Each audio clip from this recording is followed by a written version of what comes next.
Now to a major sex trafficking investigation in Genesee County. Nearly 24 people have been arrested, including some from right here in Metro Detroit. One of the men arrested is a senior vice president with Comerica Bank in charge of risk management, Carl Spradlin.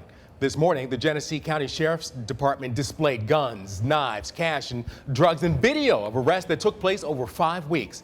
Our Jim Kirchner is live in Flint with the story you'll only see on 7. Jim? Yeah, Keenan, we're talking about 22 total arrested, 66 total charges, many of them felonies. Total count, more than 1,000 years in prison with all of these cases combined. Now check it out. Perhaps the biggest fish caught in this, as you said, 59-year-old Carl Spradlin, who was at Comerica Bank, but a spokesman tells me he was fired as soon as they learned of his arrest within the last couple of days. The sheriff says they made contact with the men on the dark web. The men showed up at Flint area motels to have sex with what they thought was a 14-year-old girl and in 2 cases a 15-year-old boy. The men showed up with cash, sometimes weapons, sometimes crack cocaine and marijuana. Several people are prominent in their communities. They came to Flint from 5 different counties, including Wayne and Oakland.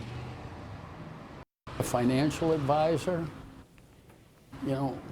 manager of a manager of a restaurant, manager of another restaurant, brought the serrated knife, guy that ran for the United States Senate, on the sex offenders list. Spradlin lives in Oakland County in Holly. We are told he's already hired a defense attorney.